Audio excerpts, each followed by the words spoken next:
जो बंदा किसी एक रोज़ा भी किसी वजह से उसका छूट गया और वो सारी जिंदगी रोज़े रखता रहे, वो एक छूटे हुए रोज़े के सवाब को नहीं पहुंच सकता। सारी जिंदगी रोज़े रखे, सोचे कितना सवाब अल्लाह देता है यार। हजूर फरमा रहे हैं सल्लल्लाहु अलैहि वसल्लम, अल्लाह कितना सवाब देता। आज एक दिहाड़ी के पीछे लोग कहते हैं हमारी मजबूरी थी, बच्चों का पेट पालना था, मजबूरी थी। मैं अर्ज करता हूं मजबूरियां रहने दो।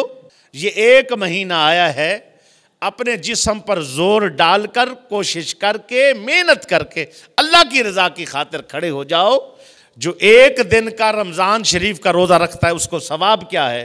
मेरे आका अलैहिस्सलातु वस्सलाम ने फरमाया उसके लिए सवाब ये है, जालल्लाहु बैनहु व बैन नारे खांदका, अल्लाह रब्बुल इज़्ज़त एक रोज़े की वजह से उसे जहन्नम की आग से महफूज करते बचाते। कितना? एक खंदक के बराबर। खंदक क्या है? हजूर सल्लल्लाहु अलैहि वसल्लम फरमाया कमा बैन समाए वल अर्द, खंदक इतनी बड़ी है जैसे जमीन और आसमान का फासला।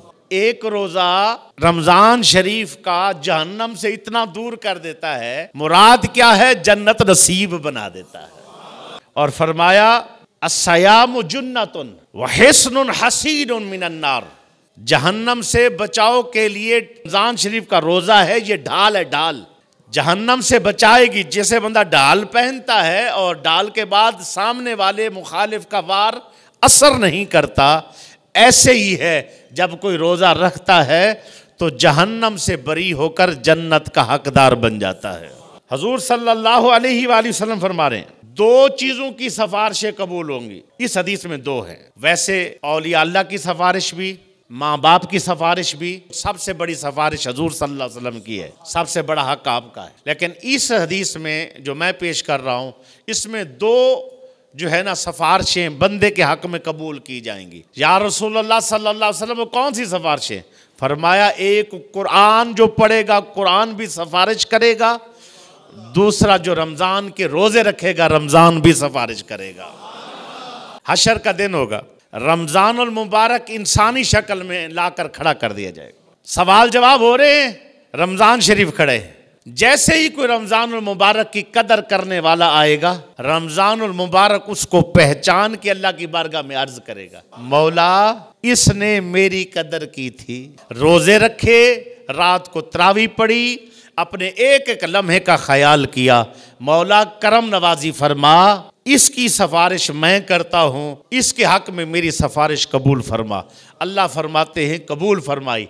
वो रमज़ानुल मुबारक हाथ से पकड़कर जन्नत में छोड़ के आएगा। जिस बंदे ने रमज़ानुल मुबारक की बेहुरमती की, बेअदबी की, रोज़े ना रखे, बच्चों को ना रखवाए, एहतमाम ना किया, खुश ना हुआ, उसके आने के ऊपर जो है ना नेकियों का इंतज़ाम और जो है ना उसकी तरफ बढ़ा नहीं, जैसे ही वो आएगा उसका हाथ पकड़ेगा अल्लाह की बारगाह में कि या अल्लाह ये वो बदबख्त है, मेरे आने पर इसने मेरा ख्याल नहीं किया, मैं मेहमान बनकर गया था, इसने मेरा इकराम नहीं किया। अल्लाह रब्बुल इज़्ज़त हुक्म फरमाएंगे जाओ इसको छोड़ के आओ इसके ठिकाने पर।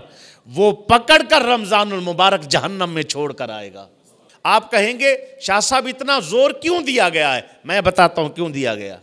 वजह यह है कि एक महीना जिस बंदे का जमीयत में गुजरा, खुशू खजू में गुजरा, जिसका एक महीना लगन में गुजरा, मुकम्मल ताबेदारी में गुजरा, मुकम्मल तात और फर्मा बरदारी में गुजरा।